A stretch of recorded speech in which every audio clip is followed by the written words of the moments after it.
Hey there, cat fans. Welcome to Meowster Podcast. I'm Rebecca Zish, and that's Tim Black. Hi there. How you doing, Tim? Good. Rebecca, is it?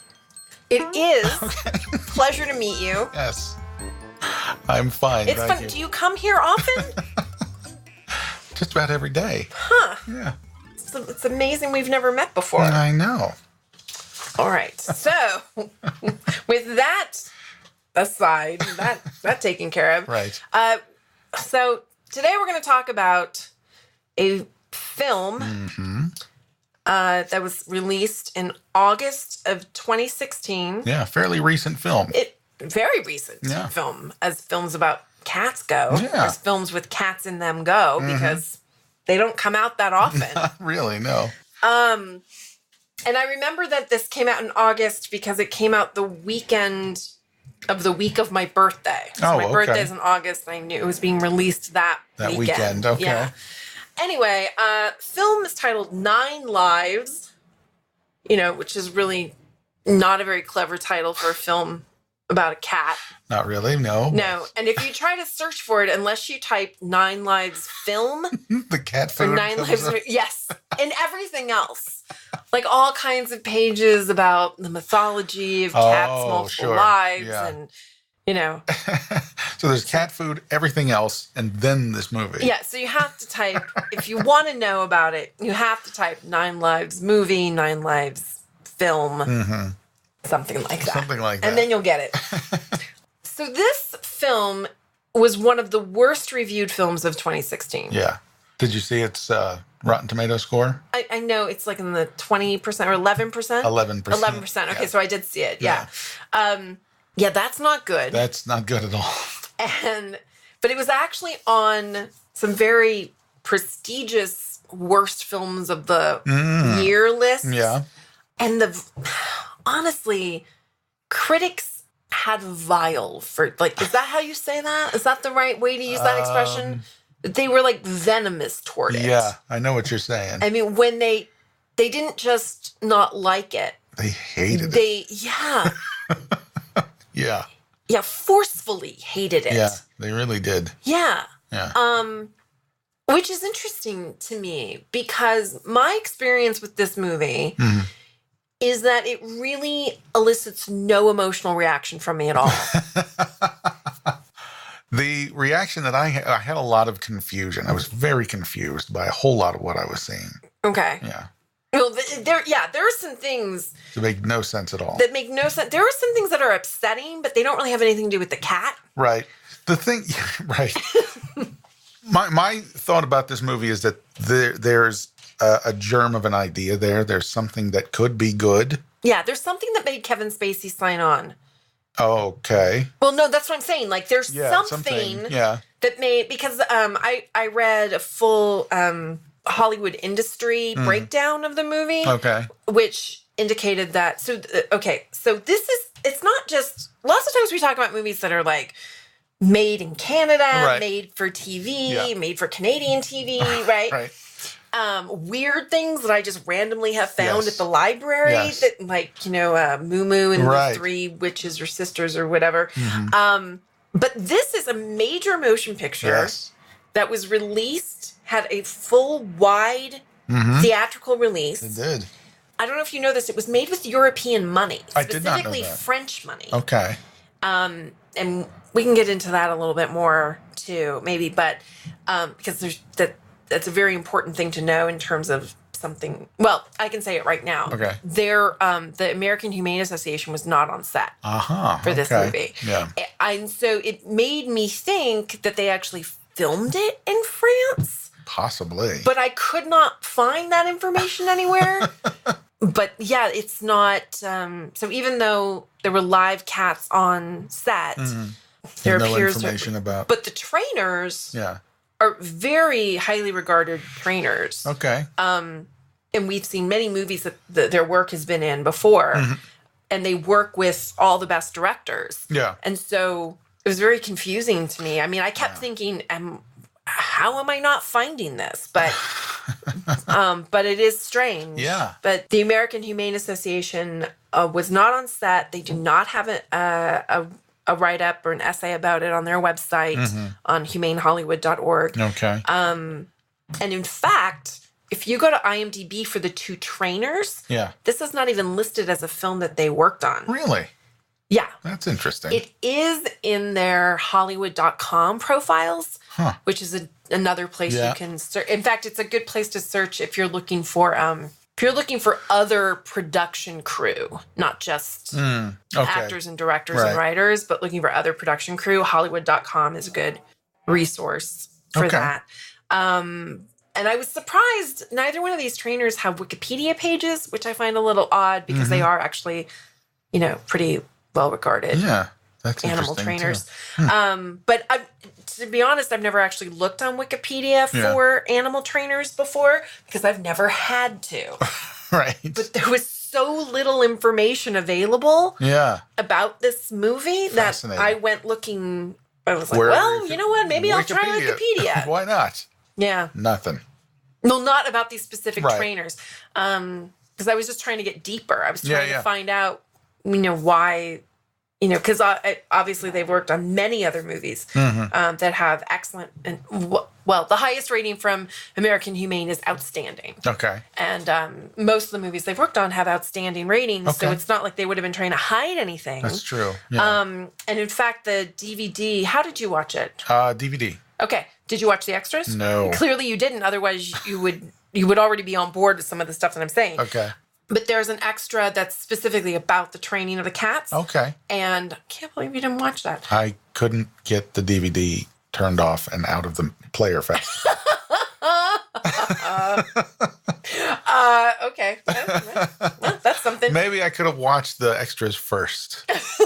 That actually would have been fine. It wouldn't have ruined anything. Right. But you would have known about the French business if you watched the. Okay. Because there's two extras on the DVD. Okay. Maybe you. Hey, look, people, why don't you get the DVD and watch the extras? Sure. Because there's a whole extra that sounds interesting. I kind of want to watch them now. Yeah, well, there's a whole extra about the production and design of the movie, and they have this long interview with the costume designer, who's this like wacky French lady, who's really interesting. Okay. And apparently has had a lifelong crush on Christopher Walken, and so what she talked about, and then I cannot do a French accent, so I'm not even going to try. But she sort of reenacts having him come for his fitting and how she got paralyzed in front of him because she just couldn't believe it was Christopher Walken standing in front of her. Yeah. Yeah. And there was at least one of the producers that was interviewed was French as well, which made me go, What's going on here? Why? It was made with French money by a production company called Europa or something, which then I went, I guess I should have figured that out. But there's a whole another extra on the DVD about the two trainers and it's, I don't know, probably like 20 or 30 minutes long. It's all them training the cats. And it's very cool. It's the kind of extra that I wanted to be on Inside Llewyn Davis. Right, but never was. Well, I mean, there's barely a mention in that long thing that's on the Inside Llewyn Davis. Right. But not. Nope. Speaking of Inside Llewyn Davis, a Coen Brothers movie, one of these trainers has been the dog trainer on No Country for Old Men, The Lady Killers, and Hail Caesar. Oh, okay. So she was Janine Ains. Was the dog trainer on those three Coen Brothers movies. Nice. But it did not say that she was the cat trainer for Inside Llewyn Davis. And I didn't take the time to then go to the Inside Llewyn Davis. Oh, to look to do it, to do a reverse search that way to figure out who the cat trainer was. But it's interesting that she is a very well-regarded cat trainer and works with the Coen Brothers, but in her credits, Inside Llewyn Davis isn't not there. listed on there. So, but maybe because they shot that in New York, maybe she's based out of LA. It could be. They could have used, maybe. I just thought of that right now. Yeah. Maybe they used animal trainers from New York. Might have used somebody else. The other trainer, Christy Miele, M-I-E-L-E. I don't know how to pronounce that. Okay. She was, I just wrote down a couple of her credits, but she was the dog trainer for Silence of the Lambs, which I think is interesting. Oh, yeah. Because the little dog down in the... Yeah, she gets the dog. She gets the dog from him, and she's holding him down and holding the dog hostage down in that pit. Right. Yes. I remember that. Yeah. And then Janine Ains, her work in Hail Caesar would include the dog who leaps like from the canoe to the big ship. The submarine thing. Right. Yeah, it is a submarine. Yeah. But that was when I was like, animals in Hail. Oh, it's that dog. Right. Channing Tatum's dog. Yes. Yeah. So anyway, that's cool. Janine Ains was also, she's specifically listed as cat trainer for the movie Shaggy Dog, which was the remake of Shaggy Dog with Tim Allen. Okay, sure. Which is referred to, it's just interesting because it's a similar plot as, we haven't even gotten into what the plot of Nine Lives is. No. But it's similar in that a dad turns into the family pet. Right. And in this, that is what happens, is that Kevin Spacey becomes the family pet. Right. Which in this case is a cat. Right. Which for a long time, before we talked about this movie, I mean, we're talking about it now, obviously, but before, since it came out, you said, we need to do on the podcast an episode about that movie where Kevin Spacey turns into a cat. I could never remember what the title was. What is it called? 9 Lives or something? That can't be right. It's something like that. But it's the one where Kevin Spacey turns into a cat. Oh, I know. Because I heard that they were making this movie like a year before it went into production or something. Because actually, and I was thinking about that because in the industry breakdown that I found, Kevin Spacey signed on to make this movie in 2014. Oh, okay. The only person who was signed on prior to that was Barry Sonnenfeld, the director. Yeah. And so what Kevin Spacey was signing on for was to make sort of a family comedy with Barry Sonnenfeld. Okay, sure. Where he's going to be in some scenes, but most of his work is going to be VO. Yeah. In a booth somewhere. Right. He's not even have to be on set. Yeah. Right? That's true. And he probably wrapped up his filming scenes in a day or two. Oh, no, I'm sure it took long. He's in a lot of it. Yeah. Yeah, he's not in that little of it. You're exaggerating. No, a lot of the scenes he's in are him laying in the hospital. But he still has to be there. Yeah, but they can shoot whatever. If you look at it, he's actually in those scenes. Okay, I'm not saying he's not in them. Yeah, but a lot of his work is VO. Probably 45 minutes of the movie is just voiceover from him. But he's busy. He's making House of Lies. So, yeah, that's true. Yeah, so he's got to... They filmed that in Washington, so he can't be flying back and forth all the time. No, but clearly he signed on for this with that in mind. That's what I'm saying. Like, there was something there to make Kevin Spacey sign on. Yeah. After he was signed on, then they got Christopher Walken. Then they got Jennifer Garner. Okay. But actually, what I thought was fascinating was through this whole movie, there's a little girl in it. Yeah. And I'd like to say a little bit about her, actually. Yeah. Because the whole time I was watching this movie, I was thinking, she looks so familiar. I've seen her in something. Mm-hmm. But I waited till after I'd watched it before I looked up her IMDb page. Yeah. She plays the young Supergirl on Supergirl. Oh, okay. So if you watch Supergirl, she's in the credits of not the credits, but every episode of Supergirl begins with a voiceover that explains the plot of the show. Mm-hmm. Because if you've never watched the show before, you can't just start watching it. Right. Even though every episode has, it has some, ongoing comic booky stuff in it. Sure. But you could watch an episode of Supergirl and basically get what's going on. Okay. But you'd be super confused. Right. Because you wouldn't understand why some characters know who she is and some characters don't know that she's Supergirl. Yeah. Right? Which is always the confusion with the super characters. Because, why doesn't everybody know that Clark Kent is Superman? Because all he's doing is putting glasses on. Yes. Right? And so it's very similar that she just, puts glasses on and puts her hair in a ponytail. Okay. And now people don't know who she is. Okay. So anyway, the opening of every episode of Supergirl is a reestablishing of the premise. Okay.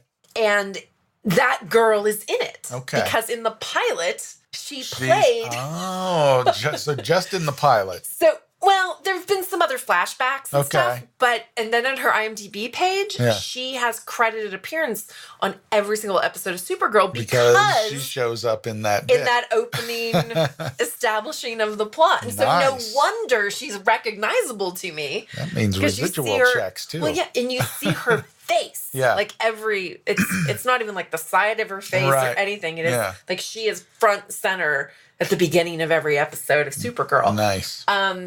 Yeah, so good for her. For sure. Right? Yeah. She's also in other things that it was actually surprising to me how many times I've seen this girl. Yeah. Because when I started reading her credits, I'm like, oh, I've seen her in tons of stuff. Okay. She's played the young version of characters in a lot of movies. Okay. And she's about to be the sister in the new series of unfortunate events that's going to debut on Netflix. Okay. So, which is executive produced by Barry Sonnenfeld. Look at that. So, yeah. So clearly, this movie didn't do great box office. Wasn't great for her career. No. But it got her. People are pretty excited about that series of unfortunate events thing that's coming on Netflix. You ever read those books? I have not. Yeah, I'm sure you don't have to read the books to enjoy the Probably Netflix not. series. No. Anyway, so because I did not think she was a very good actress in this movie, that girl. Yeah. But now that I know I've seen her in other things where I was like, oh no, she's very good in these other things I've seen. Right. So it's just this movie. Yeah. Where nobody seems to be good in it. Right? Yeah. I mean, mostly my problem was that nobody gives any shading or, coloring of character. No. Everybody is an archetype. And there is that's all there's... I don't think that's true, though. You don't think so? No, I think it's true with Kevin Spacey. It's true with Kevin Spacey, for sure. It's true of the ex-wife, for sure. No, I don't think that's true of Cheryl Hines. So? I think Cheryl Hines is the only one doing anything interesting in the movie. Yeah. Okay. Yeah. Because Cheryl Hines, people know from Curb Your Enthusiasm, plays Kevin Spacey's ex-wife. Yeah.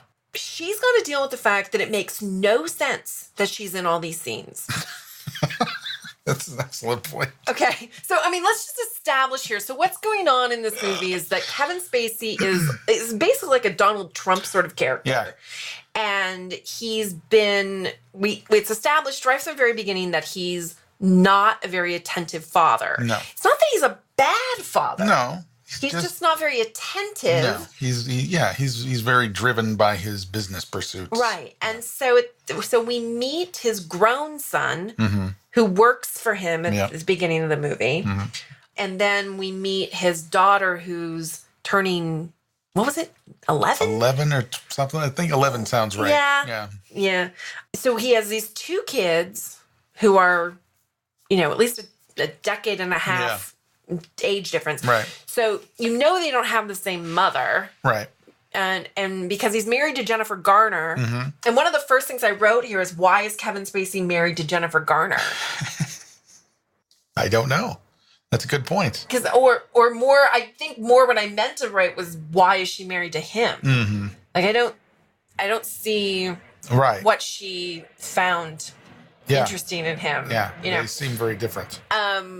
But then you meet Cheryl Hines playing his ex-wife. You see exactly why they were married.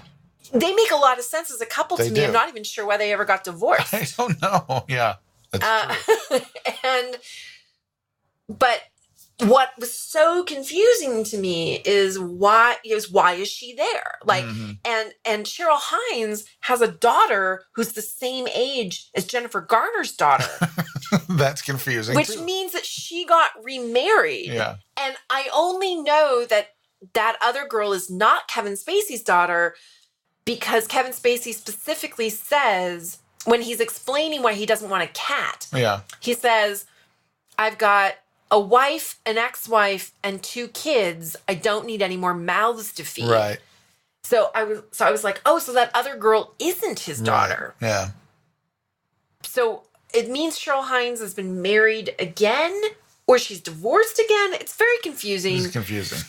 But for some reason, the two little girls have a conversation where they state that their mothers are best friends. Why? I don't know. It doesn't make any sense. It doesn't make any sense. Because Jennifer Is that how Jennifer Garner met Kevin Spacey? Because she was best friends with Cheryl Hines? I mean, this is never explained to me. It's very confusing. It doesn't make sense that Jennifer Garner would have been married to him, and it doesn't make any sense that she would be friends with her. She's a different kind of person. Very different kind of person. Yes. Yeah. And where did Cheryl Hines' younger daughter come from? Yeah, I don't know. That's never explained. We never see her new husband or whatever. It's never mentioned. No. They don't talk about how she's like got a bunch of ex-husbands around or something. Like that could have been a fun That bit, could have been, sure, right? yeah. Yeah, but that's not. So when I say that I think Cheryl Hines is the only one doing anything interesting, it's because she somehow makes herself, while we're saying logically she should not be there. Yeah. You know, Jennifer Garner could have had a different kind of friend. Exactly. If they needed her to have a friend, it didn't have to be his ex-wife. It could have been any other woman, right, who she knew in order to have conversations she needs to have, right, in the movie to move the narrative forward, along, right. But it didn't have to be, it could have been played by Cheryl Hines, but it didn't have to be Kevin Spacey's ex-wife. That person, yeah. But Cheryl Hines somehow makes it okay that she's in the room. Like, she's working so hard with what little she has. Yeah. That I'm still bothered by the whole scenario, but I'm not bothered by her. No. Not like get her out of the room. No. Right?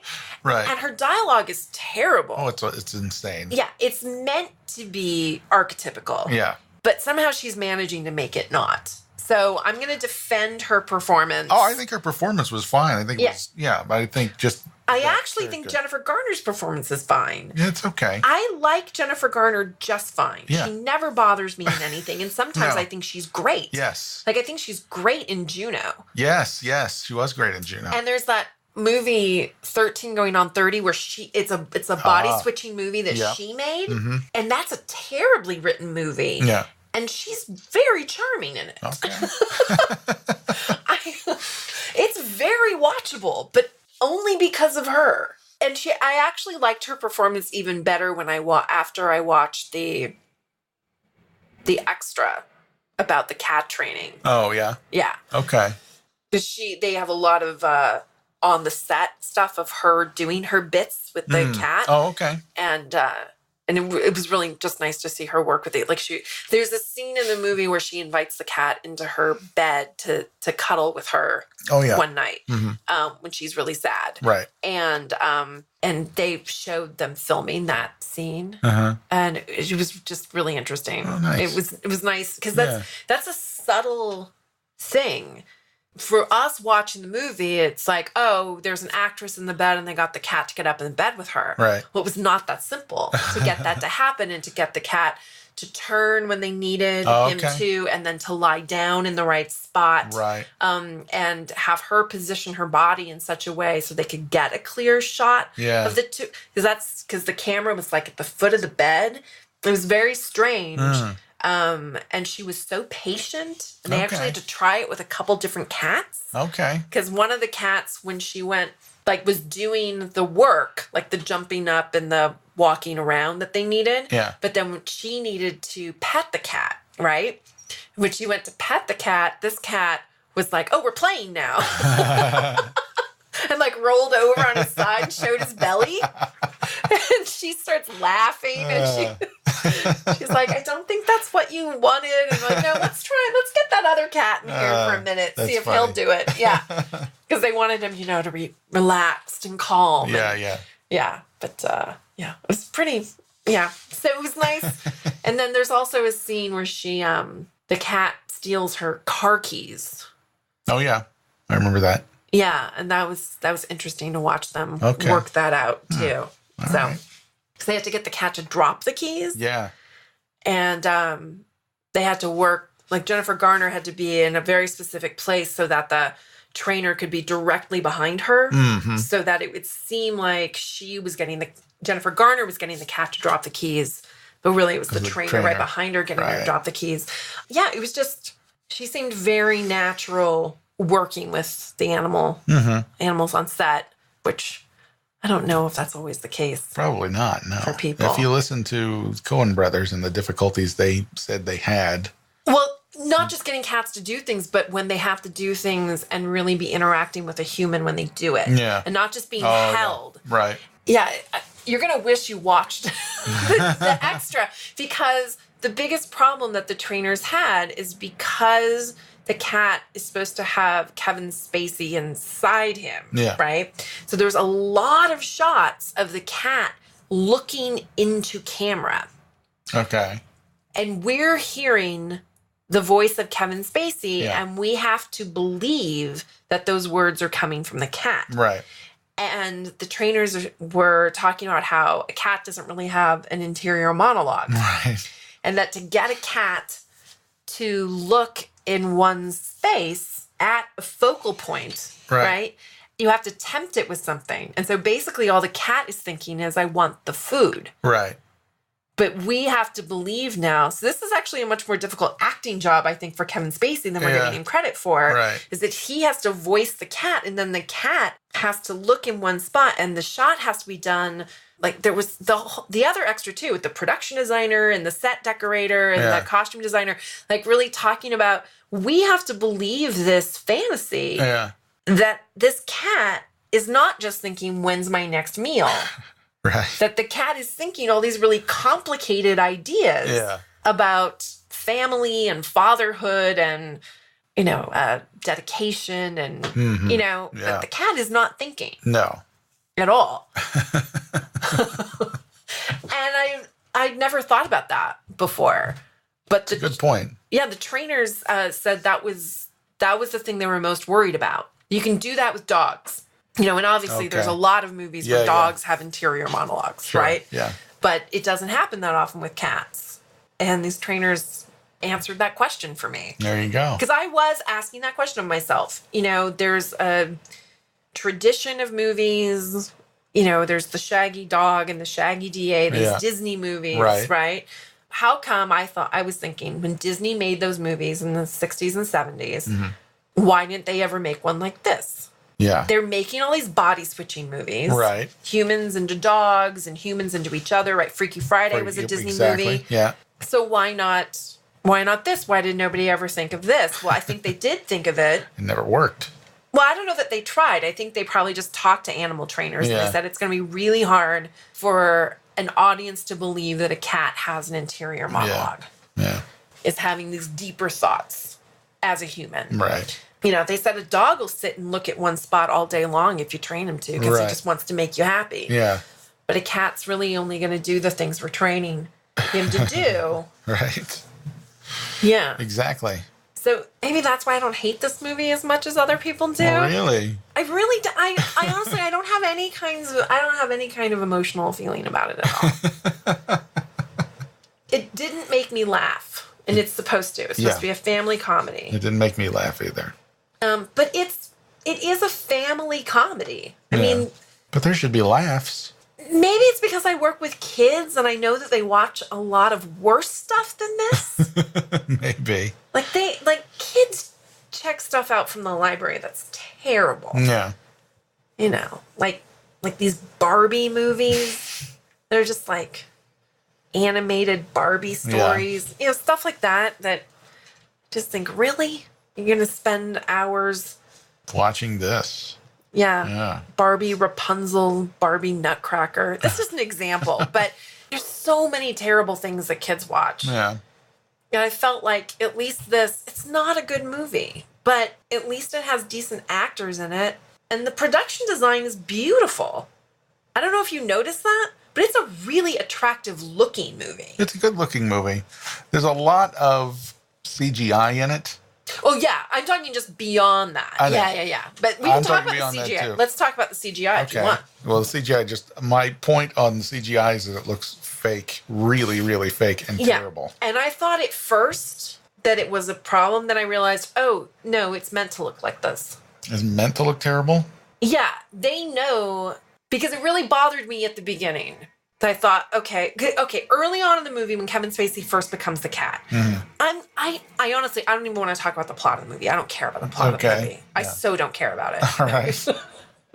It doesn't make any difference. It's just they establish a scenario through which to make Kevin Spacey turn into a cat, whatever. But when Kevin Spacey first turns into the cat and they bring him home, this whole thing bothered me. Yeah. I didn't like that they brought him home. They bring this cat home. It's the first time the cat's ever been to their house. Yeah. They didn't give him food or water or litter box. No, not until next morning. No, they didn't let him into the bedroom. Right. Yeah, they left the cat out in this ginormous, I don't like using that fake word, but it's appropriate here. Yeah. Penthouse apartment. Right. That's like all white, right? Yeah. It's a beautiful apartment, particularly beautiful kitchen. Yeah. And they just leave him out there. And of course he pees on a rug and, and it's all done like as jokes. Right. But of course he's going to pee on the rug. They didn't give him a litter box. They didn't give him a place to go. They didn't give him any food or water. It was very upsetting to me. But the cat is Kevin Spacey. So he wants to try to tell them that. Yeah.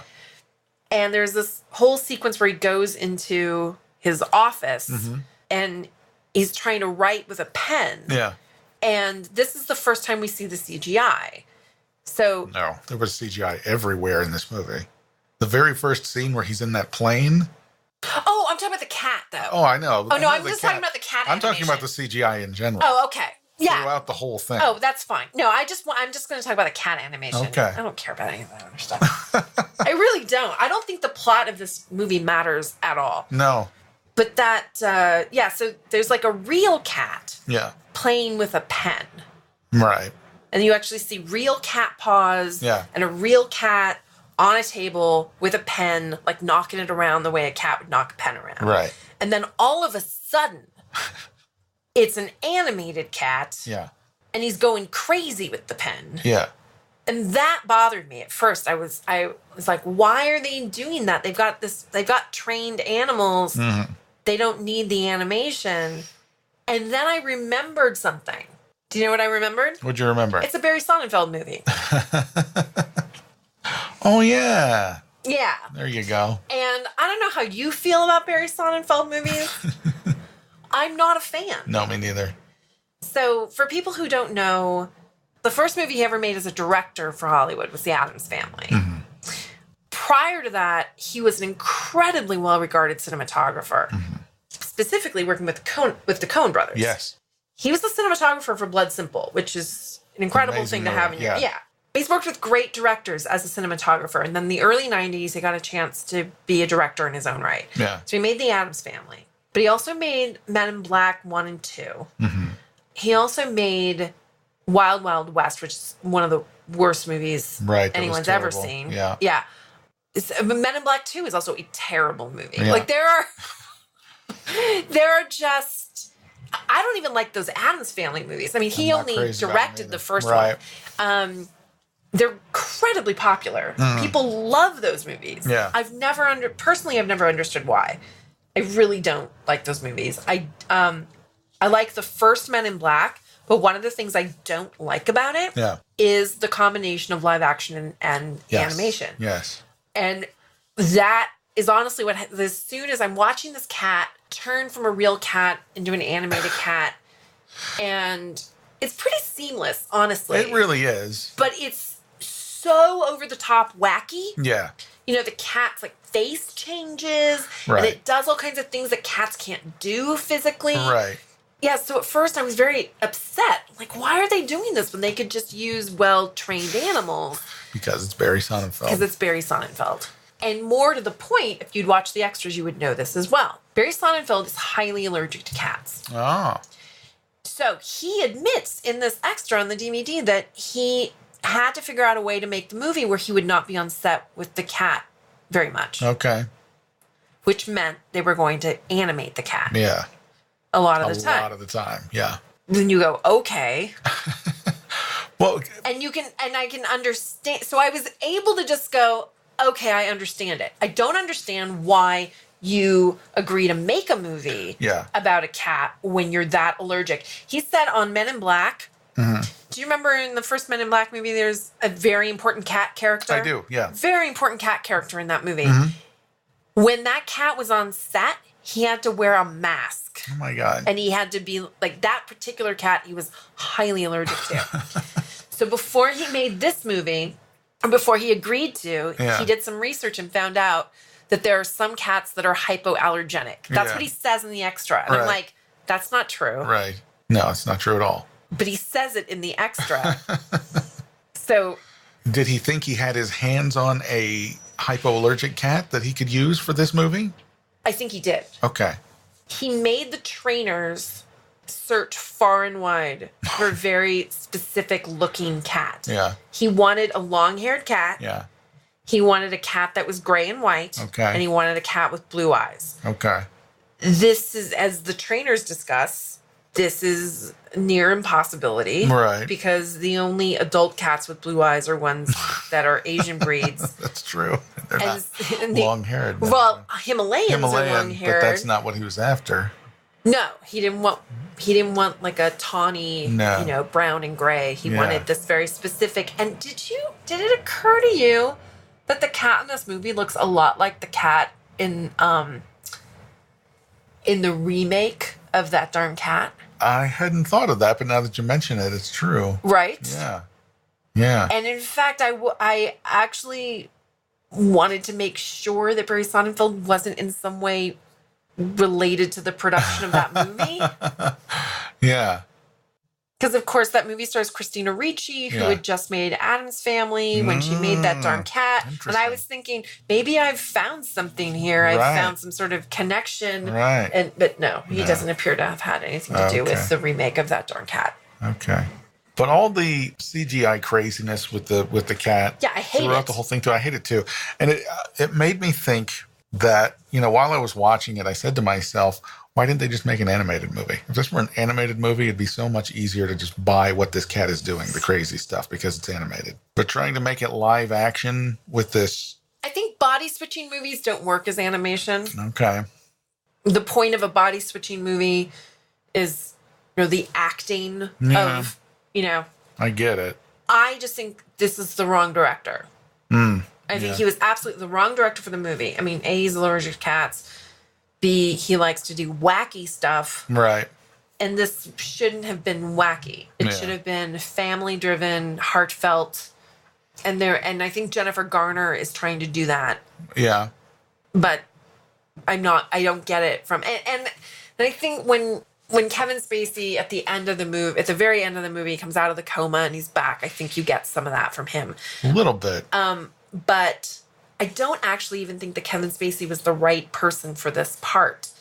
His voiceover, I guess because I'm so used to his work on, I said House of Lies earlier, House of Cards. Yeah. House of Lies is a different show with Don Cheadle. That's right. But I'm so used to him doing he doesn't do voiceover in that, but he does monologues in it directly to camera. Right. Or directly to the audience. And this is also the voiceovers directly to the audience, right? Yeah. I didn't feel any emotion from him in his voiceovers. It felt lackadaisical. Right. It felt bored. And yet when he was acting on screen, it was all there. Yeah. But in the voiceover, I would have liked to have known more about Kevin Spacey and his history with cats. Right. I think he doesn't know anything about cats. Doesn't seem like it. I don't know. I don't know what actor would have been better. I don't know either. But someone who could have done something more with the voiceover. Yeah. I've seen that Shaggy Dog remake with Tim Allen.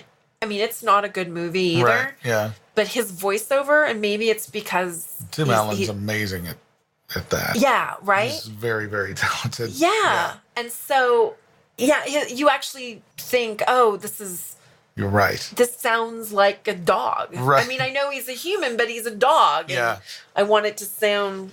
And, God, okay. I also think that maybe the writers of this movie don't know anything about cats. Probably not. Because nobody in this movie likes cats. It's a whole movie about people who don't like cats. You're right. Yeah. I mean, even the part where human Kevin Spacey is in a coma. Yeah. They go to the hospital, and the cat is there. Yeah. They all leave the cat. Well, yeah, they do. Yeah. And the Jennifer daughter Garner puts the cat carrier on top of a trash can. Right. And the daughter says, "Oh, he didn't get me a kitten." Oh, I didn't even hear her say that. Yeah, she did. She's like, "Oh, yeah, he didn't give me a Because when they get back home, she seems pretty happy. She did. She. And I think that's the actress. Like, she's enjoying handling the cat. And actually, in those extras, there's a lot of the cat with the young actress working together. Yeah. And it's pretty charming. She actually seems to really just be relishing the idea that she's making a major movie and she gets to do all these scenes with a big fluffy cat. There's a really weird part in sort of the third act of the movie where she dances with the cat. Yeah. Which, we could explain why, but it doesn't matter. But she dances with the cat. Yeah. And that's really the cat. Okay. That they showed them filming that scene in the extra. Because there was a part of me that was like, oh, they're doing more animation. Right. I didn't really pay that close attention when the movie was. Yeah. There's probably a good 20 minutes of this movie I really wasn't watching. I was like, I get it. It's very, very predictable. You know exactly what's going to happen. We know what a body switching movie is. Yeah. They're not breaking any new ground. Under the sun. Right. Yeah. Which is another reason why I'm so surprised that there was so much just hatred spewed at this movie by critics, because it's just a family body switching movie. Right. Yeah, the animation is bad and a couple of performances are wooden, but do you have to hate it that much? I don't understand why there has to be so much energy towards hating I'll tell you much. One of the things that I really hated about it that doesn't have anything to do with the acting or the animation or anything else. Kevin Spacey's character is so unlikable. Oh, yeah. So why do I care? That's... Because the girl and Jennifer Garner are likable? Yeah. I guess. They are. They are. This is going to be my response to that. Okay. Jim Carrey has made some incredibly successful movies where he's played horrible, horrible fathers. Yeah. Who then, through some magical thing, become good fathers. And he is incredibly unlikable in all those movies. Yeah. Yes Man. Click. Oh, no, Click is Adam Sandler. Same deal, though. Right. Right? There's another one with... Liar something? Yeah, Liar, Liar, and The Yes Man, I think, are both Jim Carrey. I always find Jim Carrey unlikable. Yeah. I actually don't know why people go to his movies. He always plays unlikable characters who then, like, have a moral moment at the end of the movie. So I think there is a subgenre of family movie where there's a terrible, unlikable father. Yeah. Horrible person. Right. And then something magical happens. And now he's a nice guy. Right. So he gets he's magically told he can't say no. He's magically turned into a cat. He's magically turned into a dog. I've actually never, what's the deal with Adam? I don't know that movie Click, but I don't know, maybe he's not a father in that, but it's that, but he's a magical remote control, where there's something. Oh no, I know that's what it's about. I just don't know what the plot around it is. But there's these fantasy family movies is what they are. Yeah. And they always begin with a terrible, unlikable father. Always. Every single time. Yeah, I guess. Because he has to turn into something else. Yeah. And in these broad strokes, he can't just be sort of not okay. I guess. Well, to us he could be, but I'm saying in these family movies, when you're asking like 5-year-olds, 4-year-olds to watch it. Yeah. And it's supposed to be for the whole family to watch. The narratives, I think, have to make those incredibly broad strokes. Sure. So that's another thing, is this movie is not for us. And this movie is not for those critics. Yeah. But critics are supposed to be able to understand that when they review something. Yeah. And say, this is a family fantasy. It's got some bad animation and some bad choices. Yeah. But I really don't understand why. I really thought it was going to be so much worse. Like the amount of terrible things I read about it, the fact that it showed up on the worst films lists of the year. Yeah. I was expecting something so terrible. And it was just, I wish some things were better. I wish they'd given the cat food and water in a litter box when he got to their house, that they'd let him sleep with him. The idea that there was this one special night where he got to sleep in Jennifer Garner's bed. Yeah. And maybe it's because, this actually just occurred to me, maybe because we know it's really Kevin Spacey in the cat's body. Yeah. Maybe they didn't want him in the bed when the little girl was sleeping with her mom. Oh. Like, maybe they were like, that's going to be, we shouldn't go there. Let's keep the door closed that night. Keep the cat in the hallway. We can do some wacky stuff with the cat. Yeah, well, and then that allows the cat to be alone in the house and to do other things. Right. But I really think the cat, like the cat actors that they had, could have done other stuff, and that would have been fine. Yeah. And that sequence was really long. It was long. It didn't have to be that long before the next morning. Yeah. I also was bothered by the fact that they gave the cat his food and litter box and put them right next to each other in the kitchen. This is a huge plate. They've got lots of square footage. They don't need to put it. That's not unnecessary. But why would you have the litter box in the kitchen? I don't know. I have no idea. I mean, if you have a tiny studio apartment someplace, you're going to put it wherever you can. That's right. Yes, wherever the cat will use it. And also, Jennifer Garner prepares the litter box for the cat by putting the box on the counter. Yeah. That was weird. It was weird. I didn't understand that Mark Consuelos was supposed to be the villain until like halfway through the movie. Yeah. Did you get that? Kind of.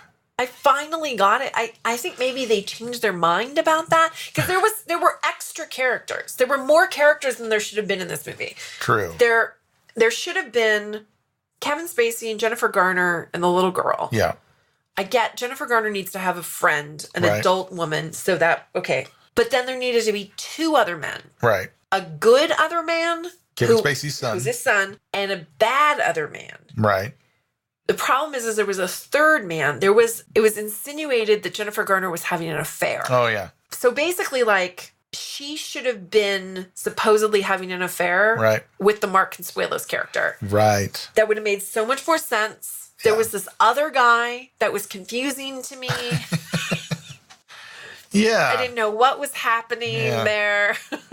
She has to go out and look at a house. Yeah. She takes the cat gets in the car. It's very weird. It was very strange. Yeah. But there was some weird product placement in the movie. So there's this scene where the cat tries to eat a box of Fruity Pebbles. Oh, yeah, right. I remember that, yeah. So I was just thinking, like, why Fruity Pebbles?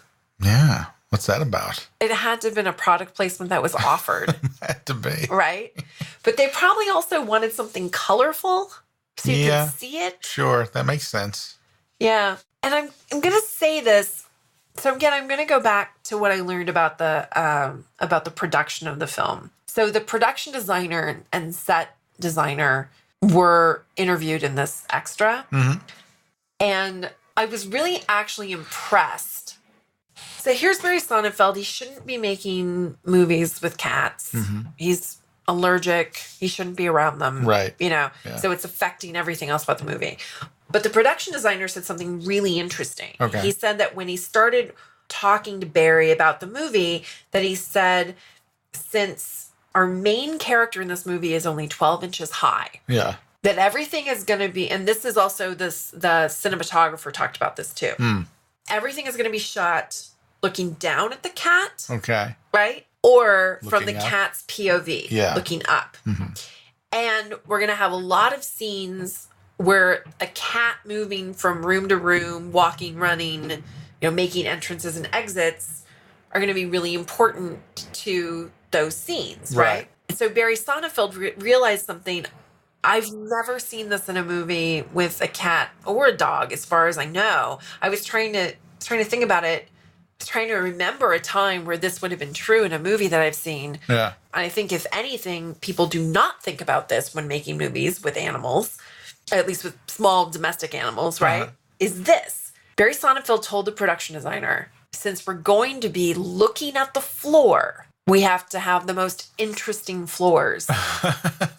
And then in the extra, they put together all these shots and like showed us all the floors in the apartment that the cat spends most of its time in, and the floor in the pet shop where the cat comes from. Yeah. And they are some of the best looking floors I've ever seen. Incredible like parquet designs and amazing linoleum and carpets. And then they did all this incredible stuff with wallpaper and the way that it comes like in the 90-degree angle to the floor. Okay. And when they actually broke it down, I was like, oh, because while I was watching the movie, I thought, it's not a great movie, but it looks incredible. Yeah. And then to have all that pulled out specifically, like, so I had a real reaction to the visuals of the movie, not the animation, right? But the production design. Yeah, the production design of it. And then to have the production designer break it down and say, this is really what we were doing. Okay. Because we have this cat, and the cat was going to run across the floor. It was going to climb up walls. It was going to jump on furniture. It hangs from things. Yeah. There's a whole sequence where the cat's in an office and is trying to not be seen. Yeah. And it hangs from a pole, like the classic hang in there baby poster. Yes. Yeah, that's not animation. That's a real cat they trained to do that. Oh, wow. Okay. Yeah. So impressive, right? Very, yes. Yeah. So all of that stuff, like figuring out where's the cat going to be, what are the colors of the cat, and I guess this was Barry Sonnenfeld. Not just did he think he found out about a hypoallergenic cat, which is not a thing. I could go into the science of human allergies in cats. I'm not going to do that. I'll do it on another episode sometime. Sure. But the idea that the cat is white and gray and thereby can be in front of basically any other color. Oh, okay. So the apartment is mostly green and white. And the office, the scene that the cat's in the office, that office is like brown and red. So the cat just pops. Okay. Just like show really clearly, like that's our focal point. Yeah. Also the idea that he wanted the cat to have blue eyes. So both the costume designer and the production designer talk in this extra about Barry Sonnenfeld having this theory about filmmaking and the color blue, and that anything that's blue is what your eye goes to on a screen first. Huh. He believes this very sincerely. Okay. And so even though I don't like his movies, I'm very curious to go back and watch his movies again. Right. Because I kind of want to know more about this. Stuff. But the costume designer said that she was only allowed to put Jennifer Garner and Kevin Spacey in blue. No other actors could wear any kind of blue. Oh, interesting. And he wanted the cat to have blue eyes. Yeah. And I think they probably also digitally enhanced the blue eyes in the cat because they're very blue. And there's one of the posters for the movie. Yeah. Is a blue background with the cat with the blue eyes wearing a blue tie. And it's eye-catching. It's a beautiful poster. Yeah. So that idea, too, that drawing together that only Kevin Spacey and Jennifer Garner could be dressed in blue, the cat's got blue eyes, that's supposed to somehow make us remember Kevin Spacey and have a connection between these two characters. Yeah. And also just Sonnenfeld's idea that an audience is directed to look at things that are blue on the screen. So if the cat, you can't have a blue cat, but you give the cat bright blue eyes and we're going to look right there. And digitally enhance them, then we're going to look right there all the time.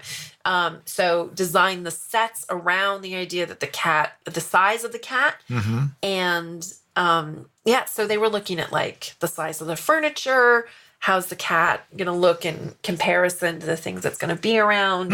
They also put said a lot of thought into that. Yes. Well, which they have to. It's a major motion picture. They're, millions and millions of dollars. Yeah. I don't know what the budget was on this, but they really do think about this stuff. But I loved having it broken down, and I liked that it's so clearly connected to what my reaction was to the movie. Because I really stopped listening to it. Like, the dialogue is terrible. Right. I know it's going to happen. It's a body-switching movie.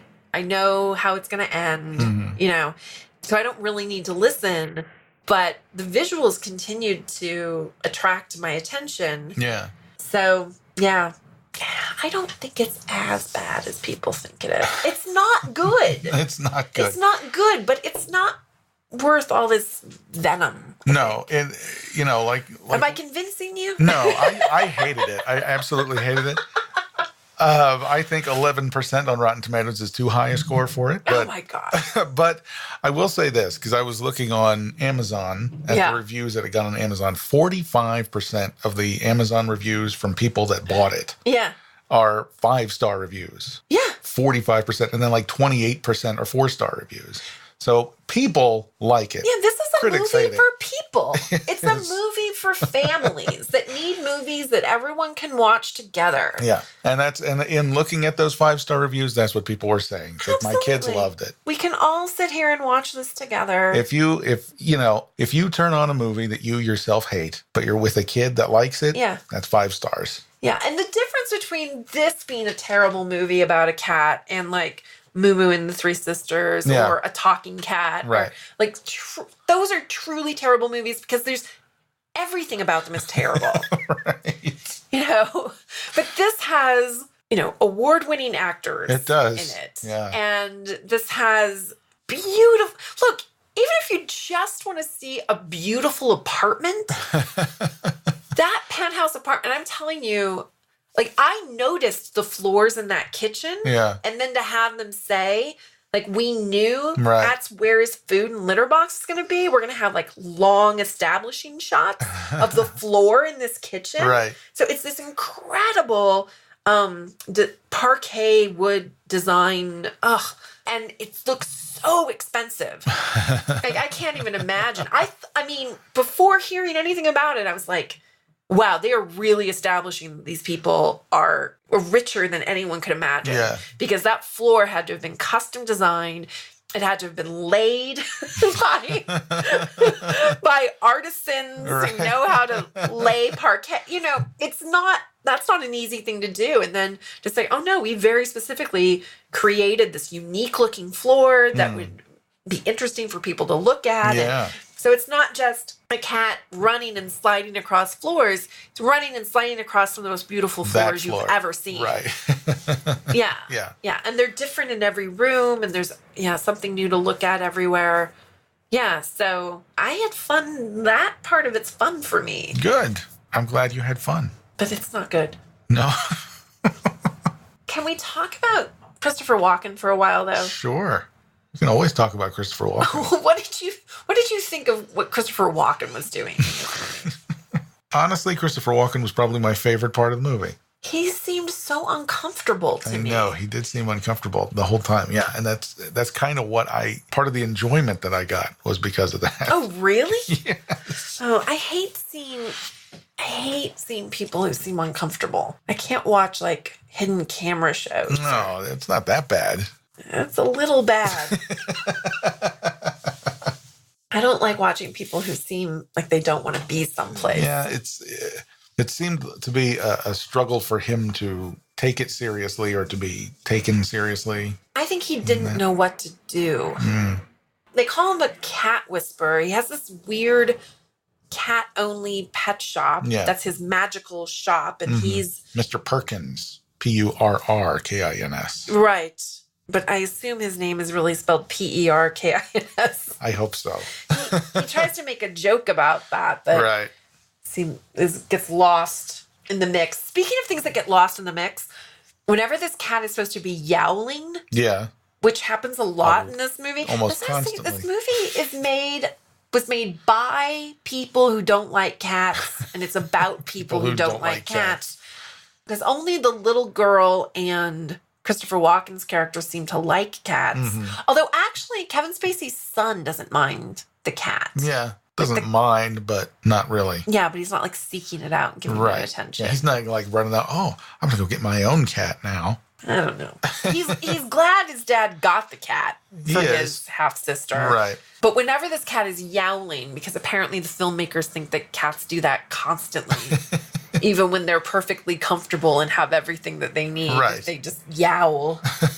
Whenever the cat was yowling, it was so high in the mix, the sound mix in the movie. It was really annoying. That I couldn't hear the dialogue. Yeah. There were whole sentences that I missed. Mm-hmm. I believe it. Yeah, because the yowling was top in the mix. Yeah.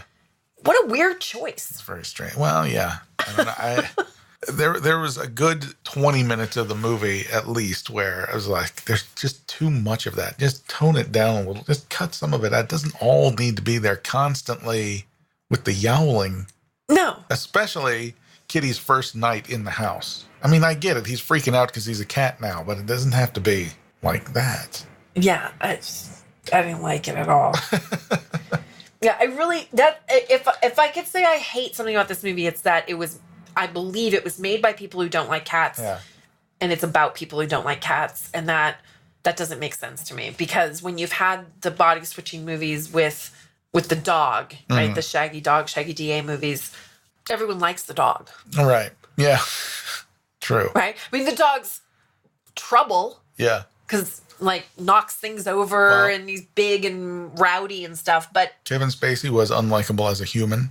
Unlikable. But I'm telling you, in all of these movies where there's a dad who needs to learn to be a better dad. I know, but the animal, you said, the dog, everybody liked him. Yeah. Nobody liked the cat. And even if they didn't like cats to begin with. They didn't learn to like cats. No, because they got exactly what they expected. They got the worst case scenario. Well, I liked the cat. Very fluffy. I liked the cat. The cat was very fluffy. I liked the cat too, but very attractive. They made him very loud and obnoxious. Yeah. Unnecessarily so. Yeah, that bothered me. Yeah. Because when you hear that, that's a cat that's in distress. That's a cat that needs your help or something. Kevin Spacey is trying to tell them that. Well, yeah, but I have to say, okay, so I think we both said that the movie didn't make us laugh. That's not true. Okay. There's one moment that I chuckled at. Okay. That is the scene I was talking about already where he tries to write them a note. Because this is actually a fun gag throughout the movie. That he finds different ways to try to tell them. Get his information across. Right. So he moves magnets around on the refrigerator with his paws. He moves yarn on the floor and spells out his name. It's amazing. I love that stuff, actually. Yeah. And I think that's a really good gag. I thought that was good, too. Because you can't do that with a dog. Right. Like, if it was a dog body switching, because dogs aren't that nimble. Yeah. Right? But the idea that a cat can manipulate things and, likes to bat things around. So it looks normal that the cat's, moving magnets on the refrigerator. Right. But then, you step back and he's actually written out, I'm Frank or whatever his name. I think his name was Tom. Yeah. Oh, yeah. They wanted a short name that the cat could spell out, right? Yeah. But the first thing he tries to do before he realizes, I've got to work with what I can do as a cat, right? He tries to just write them a note. So yes. So I was talking about this already. He gets up on the desk. He's playing with the pen. And then he finally gets the cap off the ink pen. Yeah. And then figures out how to hold the pen between his paws. And he starts writing. Yeah. And we're just seeing the cat's face. And he's saying, "Dear Helen," or I don't know what everybody's name is. I'm making stuff up right now. I have been turned into a cat, and I need you to take me somewhere, and so that I won't be a cat anymore. And thank you very much for your assistance, and sincerely, Tom. Right? And then he looks down at the page, and it's just scribbly scratch. And I actually thought that was funny. And then he says, "Not bad for a cat." And I was like, yeah, I like that. So I actually did get a chuckle out of this movie. Out of that movie. But I find it more amusing looking back on it because I was irritated because when he was trying to get the cap off the pen is when there was all the crazy animation. Yeah. And I hadn't just come to that. Honestly, I just kind of sunk into the idea that it's a Barry Sonnenfeld movie. Kids love that kind of stuff. Yeah, they do. Kids love the Addams Family, and they love Men in Black. Mm-hmm. There's probably kids out there who like Wild Wild West. Probably. Yikes. Yeah. Oh, well, I can talk a little bit more about the cat training, which I think is worthwhile because these cats really did some amazing work in this movie. Mm-hmm. So they didn't get as much time to work with them as they would want to normally because they were out looking for this very specific cat. That's going to take up all your time. So in the end, I can't remember what they said. They said they only had 10 weeks or so to work with the cats, which is Not very much time because they ended up getting cats that had never worked in movies before. Right. But they are Siberians, and they had to get them from a breeder in Russia. Oh, my gosh. Okay. Yeah. And the two cats are named Jean and Yuri. Okay. And Jean is the sitting cat. Okay. All right. So Jean is the one that they can hold and the one that just is that they basically train to like sit and look into the camera. Okay. Right. Yeah. To hit a mark and look into the camera. Okay. Which Jean did very well. Yuri is their action cat. Gotcha. Yeah. So Yuri's their running cat and their jumping cat. But they had additional cats. I think they said a total of 6 they used in this movie. But they couldn't get all Siberians, right? Yeah. So they used experienced cats to do stuff like the cat who hangs from the pole. Yeah. Their cat who they needed a couple cats to make some pretty high jumps, like one into a kitchen cupboard. You had to go after the Fruity Pebbles. Right. And one to jump into a big liquor cabinet. Yeah. And one, there's a scene where Mark Consuelos is attacked by the cat. Uh-huh. And that, while a lot of that is animated, they actually did have a cat jump at him. Okay. And they put food like in his crotch area. Like they had like an apron that he was wearing around his pants that was green to be CGI'd out, right? Gotcha. That had like cat food on it. So the cat would jump and hold him around his waist. Wow. And then lick the food. Okay. So that was, and then that same cat that they had jump from there onto his shoulder. Okay. And then they used that as the basis for the animation. I see. So all that animation that we see of the cat, like there's an actual cat that did something. Right. And then they just They morph it. Right. Yeah. Yeah. And that's why it looks so unreal. I guess. Yeah. But there is something real happening there that a cat had to be trained to do. Right. But that I wasn't expecting that. I actually thought that whole scene where Mark Consuelos got attacked was entirely animated. Yeah. But there actually was a couple of really impressive tricks that the cats did in order to give them something to lay the animation on top of. Yeah. But these other cats that they used, they made them fur coats.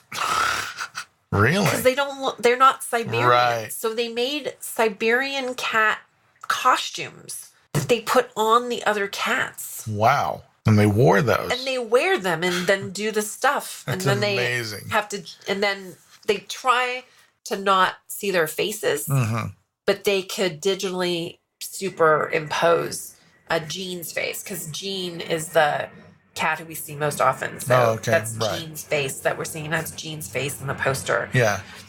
Yeah. So, but so they need some CGI because they have to be able to like make all the cats look exactly the same. It's amazing. Yeah. Yeah. Right?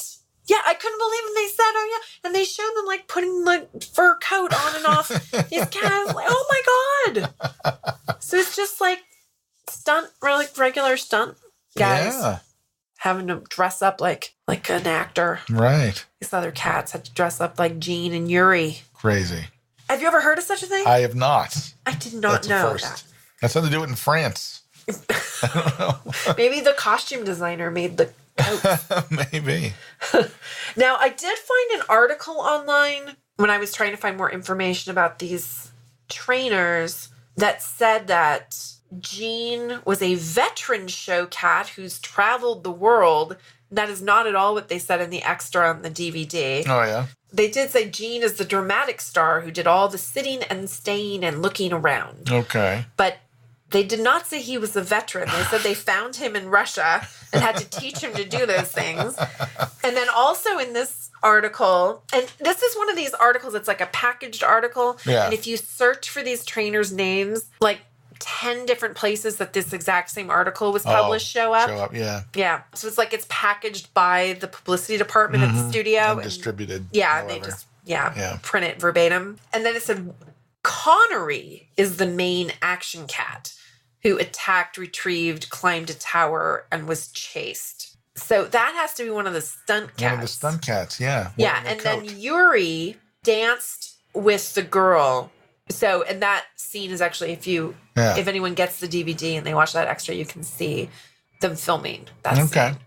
Yeah, where Yuri is dancing with her. But they said that Yuri was their action cat because it's Yuri and Jean that were from the same litter and the same breeder. Okay, yeah. Well, I don't know if they were from the same litter, but they were from the same breeder. Right. So they are purebred Siberians. Oh, okay. Yeah. Who in the movie are called Mr. Fuzzy Pants. And oh, I hate that. It's a terrible name for a cat. It really is. Because that was the name on the bowl. Yeah, but I think that had something to do with the magic store.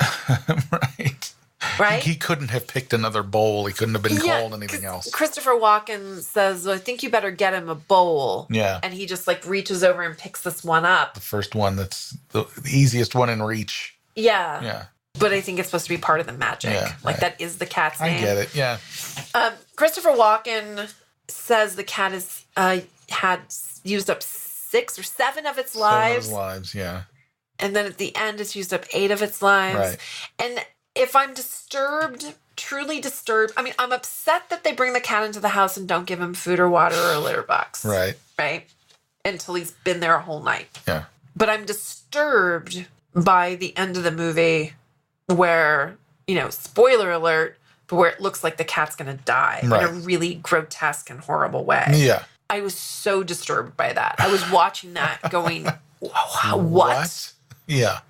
Junior could have grabbed him before he pulled the ripcord. Yeah, I don't know.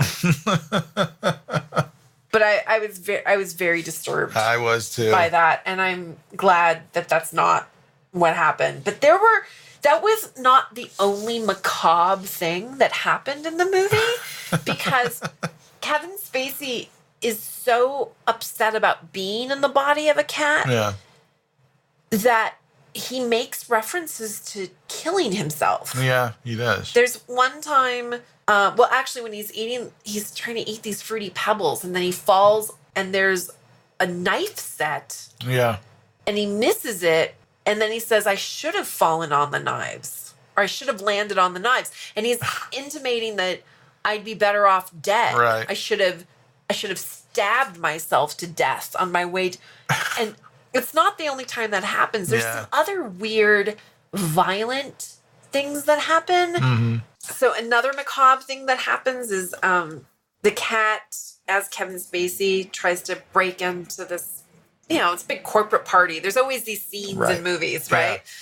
Yeah. It's like the 11th hour business, right? Yeah. So the cat's trying to get there, and he sneaks in. Mark Consuelos, who by this point has clearly been established as the villain, bad guy. Right? Yep. Has one of his cronies put the cat in a plastic bag. Yeah, like a grocery sack. Yeah, and then he takes him out and he's about to put him in the dumpster. Right. It's awful. Yeah. So this cat either wants to commit suicide or is going to be killed by someone else. I mean, obviously there needs to be peril, right? Of course. But the stakes have to be up there. But it's a pet. I know. And I found that very disturbing because, our cats were found in a dumpster. Yeah. I know. So I was, I think, especially bothered by that. Yeah. But then Walken shows up. Yeah. So he was just there. Yeah, but then he puts them in a mail chute. Yeah, he does.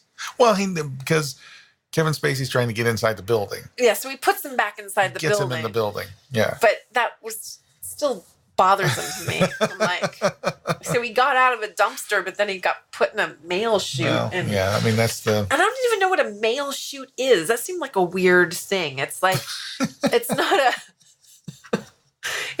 a mail box. It's like when you go to the post office and you have to pull there's like the thing in the wall that you open up. But this wasn't a post office building. No, it wasn't a post office building, which does make it weird.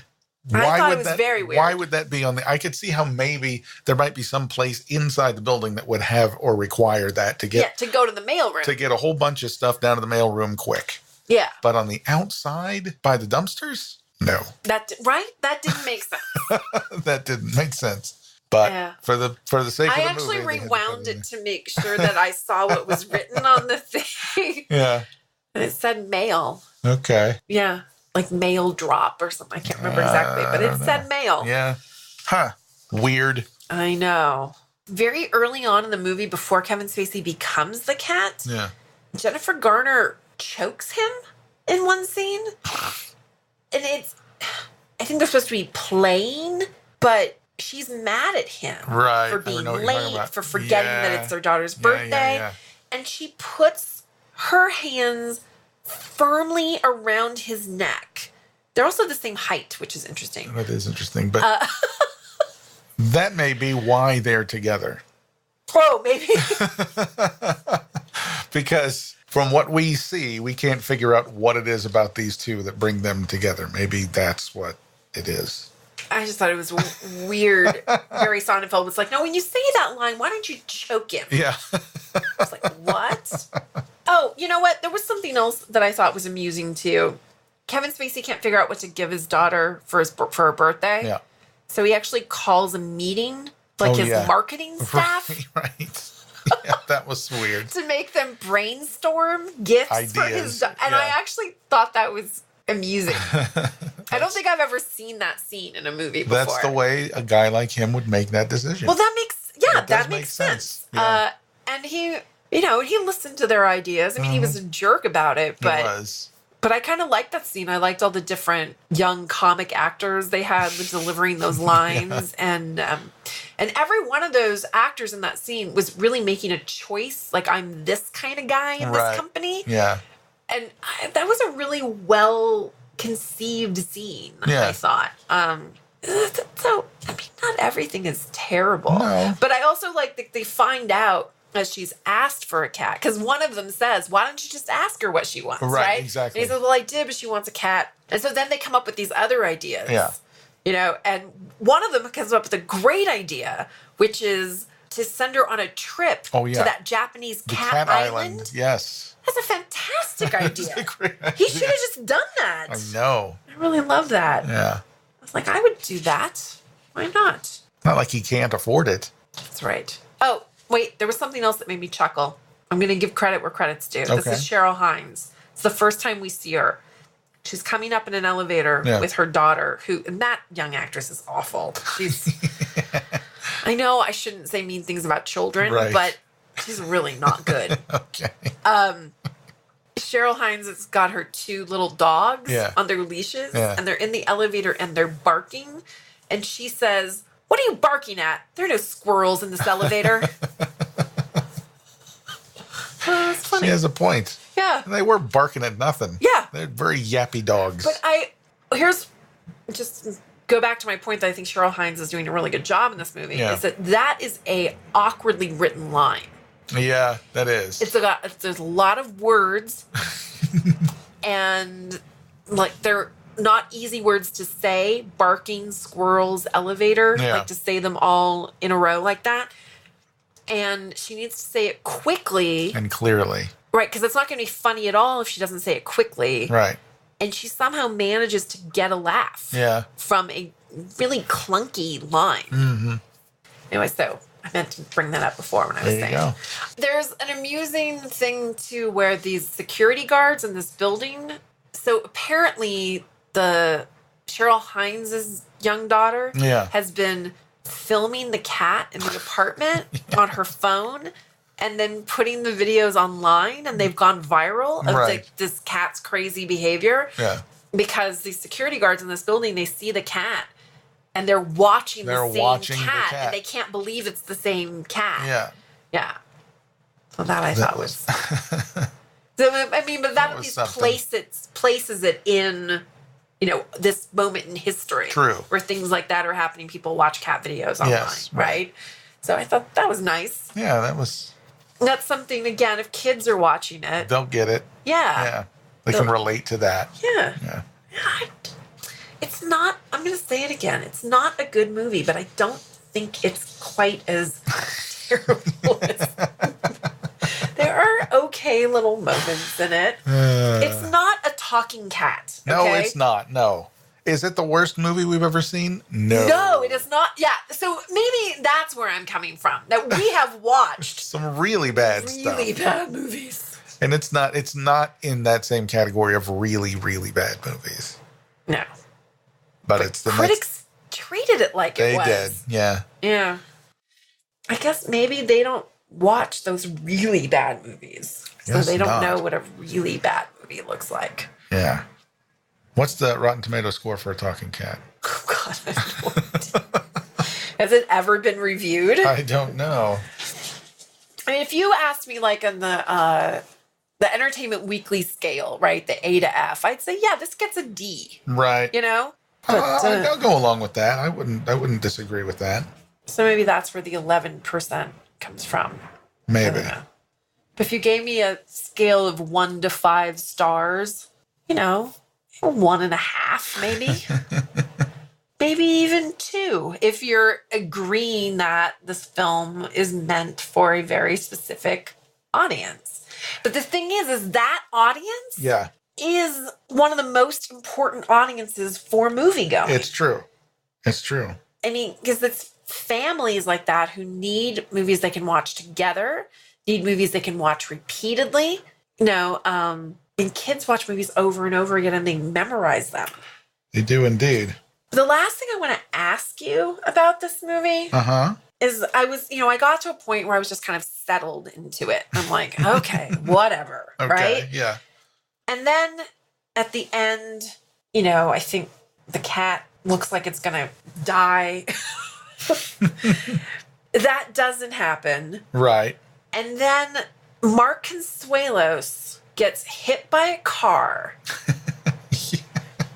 And he goes into a coma. And Christopher Walken, like Christopher Walken did with Kevin Spacey, when Kevin Spacey went into a coma, Christopher Walken turns him into a cat.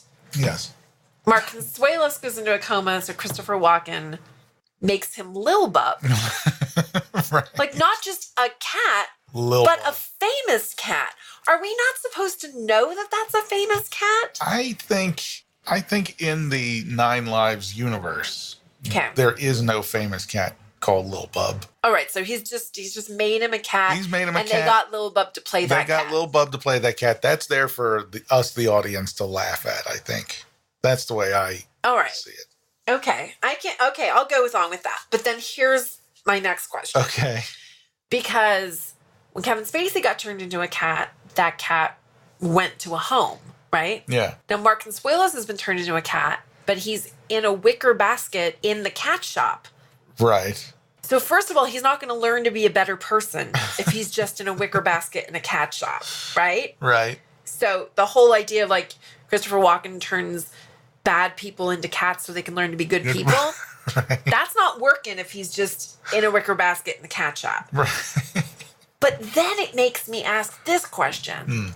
Are all the cats in the cat shop people? Very and well if could so, that actually makes me nauseous. Yeah. That actually freaks me out.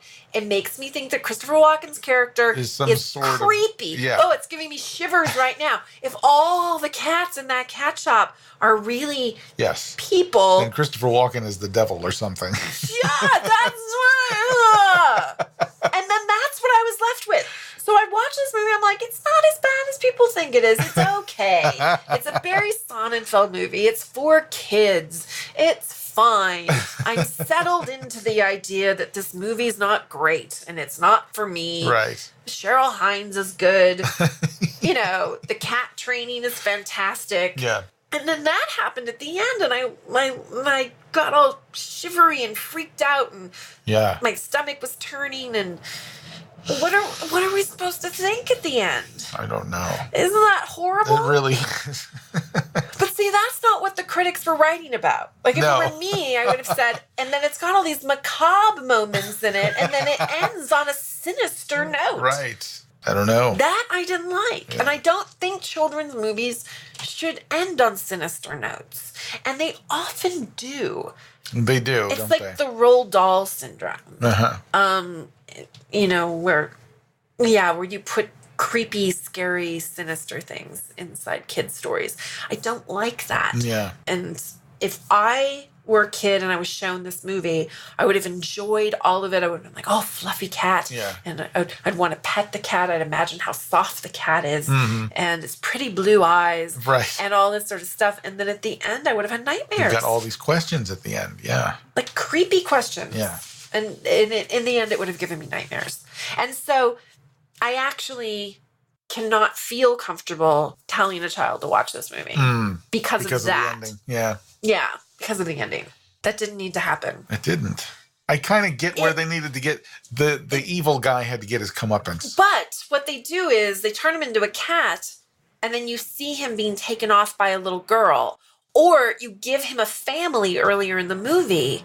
Yeah. And he gets turned into a cat, like a street cat, and he sees his own daughter. Yeah. And he like jumps to her, and she says, "Come on, kitty, I'm going to take you home." Right. Something sweet can happen right. that then allows us to believe, oh, he's going to learn to be a better dad too. Yeah.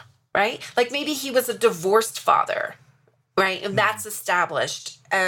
Because, like I said, we had an extra man in the movie that we didn't need. Right. Instead, we could have had a better fleshed out character for Mark Consuelos, and it would have given us an opportunity to have a better ending that would have made us feel good and feel like he's going to be better, and or maybe I love it when I fix the movie. Here's how it works. Okay. Mark Consuelos is divorced from Jennifer Garner's best friend, who's not Cheryl Hines, but some other actress. Okay. And has a daughter who's friends with her daughter because they're the same age. Yeah. And then at the end of the movie, he gets turned into a cat and somehow ends up going home with them. There you go. I fixed the movie. You fixed it. But they don't ask me. No, they don't. Why don't they ask me? I don't know. Because then we don't have the like real estate guy. That part didn't make any sense. That was a complete weird distraction that didn't need to be there at all. Right. And then, except they wanted another scenario in which the cat could do wacky things. Yeah, they wanted to get the cat out of the house. Oh, how can we get the cat into the car? Well, no, but they also wanted to have a reason why Kevin Spacey maybe was questioning the validity of his marriage because he thought that she was cheating on him. Mm-hmm. I don't actually think that needed to be in the movie at all. Yeah. You don't need to have the intimations of adultery in a family movie. True. Yeah. It could be enough that their marriage is on the rocks because he's just never home. Right. And he doesn't remember things like birthdays. Right. Whatever. So you get rid of that guy, the real estate guy. That was weird. Mm-hmm. Oh, I just fixed it. You did. Yeah. Sure did. And you get like some fun young comic actress to play Jennifer Garner's best friend. Yeah. Like Vanessa Bayer from Saturday Night Live or someone like that, and she's playing Mark Consuelos' ex-wife. Yeah. Yeah. I totally fixed it. Good job. Why doesn't anyone ask me? I don't know. People don't know to ask you. You need to get in touch with that French production company and let them know. Any more cat movies? Well, because we fixed the other one, yeah. Yeah, the remake of That Darn Cat. We totally fixed that one. We did. Yeah, I was just thinking of that. Anyway. 9 Lives. 9 Lives. I'm going to go back and watch the extras. Yeah, watch the extras again, or watch the extras for the first time. Yeah. I recommend if anybody is going to watch this, watch the extras. They're totally worth watching. Mm-hmm. I want to get a look at these floors. Yeah. Take a look at the floors and all the greens and blues, and it's really nice. But if you have small kids and you show them this movie, they're going to love it. They are. They're going to howl with laughter. They're going to love the fluffy cat. Mm-hmm. But stop the movie like 5 minutes before it ends. Right. Good advice. Yeah. Well, except that you do need to find out that they get Mr. Fuzzy Pants back. Yeah, you probably want to. But you don't want to see Mark Consuelos in that wicker basket. Okay, so there's a little bub in the wicker basket. There's a little bit of fast forwarding needs to happen. Don't skip the last 5. You want the last 5 minutes, but you want to. Don't let them see little bubs in that basket because it just changes the whole tone of the thing. Ugh, it makes it like a Twilight Zone movie. It kind of does. Or a Twilight Zone episode. Yeah, it kind of does. Ugh. Okay. Okay. All right, that's my advice. Okay. Whew. 9 Lives. 9 Lives. A Barry Sonnenfeld movie. It's named after the cat food.